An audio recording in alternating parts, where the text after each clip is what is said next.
Congressman, please heed the call. Don't stand in the doorway, don't block up the hall, or he that gets hurt will be he who has stalled.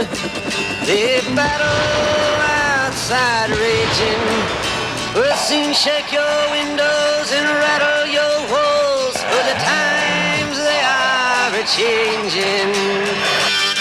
The 1980s have blown in on winds of change. Americans are once again very concerned about U.S. military might, maybe as much as during the 60s. Only today, instead of protesting the military-industrial complex, Americans are actively encouraging Uncle Sam to spend bigger dollars on bombs and bullets. For the times they are a-changing. That's crazy. Anyways, it's still rock and roll to me. Everybody's talking about the new sound, funny, but it's still rock and roll to me. It is 20 minutes before the hour on Detroit's Rockin' Radio, and that means it is time for a little Rockin' Robert Seeger. Baby!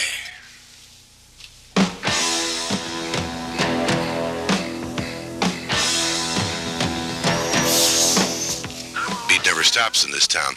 It is kind of fun to pretend that you're a rock and roll disc jockey in Detroit for the Motor City.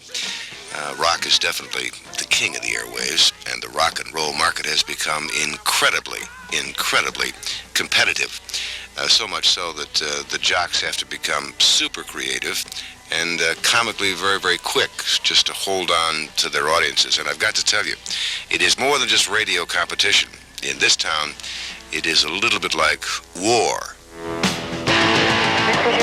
Good morning. This is Howard Stern from W4 Radio. 3 minutes after the hour, this is the Steve Dahl Breakfast Club Working hard, from playing Chicago. hard on WRIF. Good morning to you. It's 10 minutes before 9.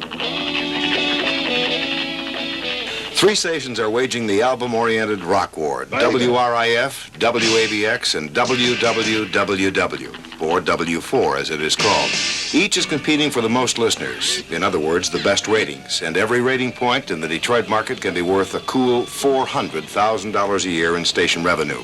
And maneuvers to win this incredible battle on the FM dial have just heated up to the boiling point.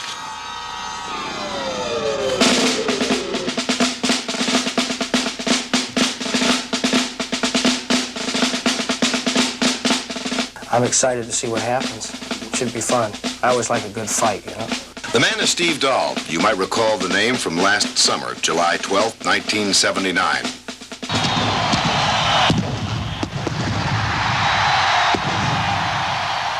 This is Comiskey Park in Chicago.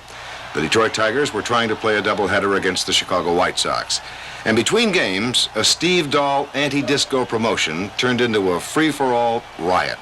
The field was torn to shreds, the game was canceled, and forfeited to the Tigers. It was then that Steve Dahl became known to rockers from coast to coast.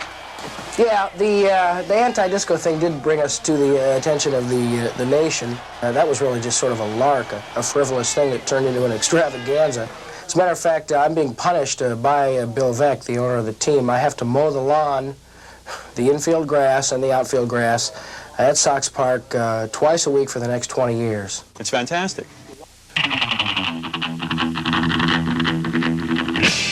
Detroit rockers go nuts over live concerts, nuts to the tune of $18 million a year. Motor City favorites include homegrown talents, Ted Nugent,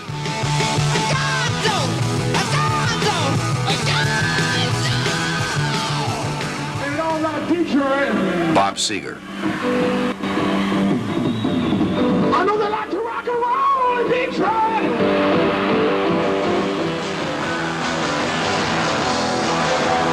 and the godfather of punk rock, Iggy Pop. The day of the artist that is totally engulfed in his music, nothing else, those are gone. You know, they're concerned with where the money goes and where it comes from. But even more important to them, the audiences in Detroit are among the best in the country, and the bands just keep telling them, these kids in Detroit, you know, we don't see anything like it. Other big cities, it's just not the same.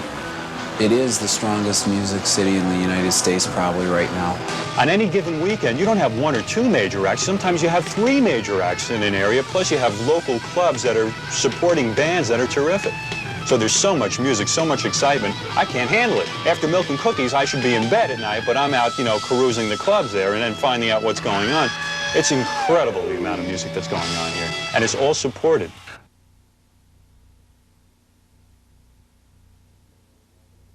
And Jim, all we're trying to pull on you is an old-fashioned squeeze play.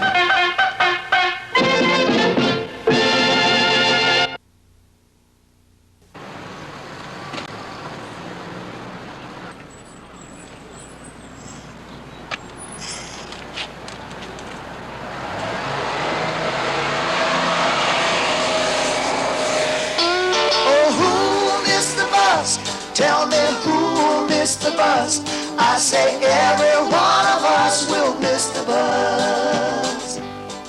You can catch this show every weekday in downtown Detroit. Thousands of urban and suburban commuters trying to catch DOT and SEMTA buses to work or back home for dinner. Some make the connections, and they get where they want to go. Many, though, just stand and wait. Oh, who missed the bus? Tell me who missed the bus. I say every one of us will miss the bus. The conditions are terrible. And we can't get the damn bus to move, you know what I mean? The bus service stinks right now. It's terrible. Because I had to wait almost 2 hours. They're filthy. I have seen roaches crawling on the bus and they crawl on my arms. Hey, everyone, let's stand in line to catch the bus that's not on time. And even when it comes, the driver's rude. And you'll have to stand at least 3 wide, cause each seat will be occupied. The chances are there'll be a cockroach too. It's not the drivers. It ain't nothing like at the present time here now at 2:30 in the afternoon. You have people now going out for coaches, and there's no coaches. We have the personnel here that drive in the shoemaking terminal, but we don't have the coaches. So how could it be the driver's fault? Help. I need help. Until we have enough people, they're going to stay dirty. Until we get enough people, they're going to stay broken down. We've got coaches as much as 14 years old. What can you expect out of them? Can you imagine driving a 14-year automobile every day? I would like to say I would see it by this fall, but that would be a joke. I think a good system, a good all-around system where you can get on a subway, you can get on a monorail system, you can get on a people mover system, you get off and get on a bus or a trolley car. We're talking a good 5 to 10 years. We will have more buses for our people. Starting in September, we will have more buses for our people. We think that this particular aspect of the problem of transportation in Detroit will be solved completely by about December the 31st of this year. I'll believe it when I see it, and that might be one heck of a long time. Now don't get angry, don't get riled, just make sure you wash with Dial before you get into that crowded bus.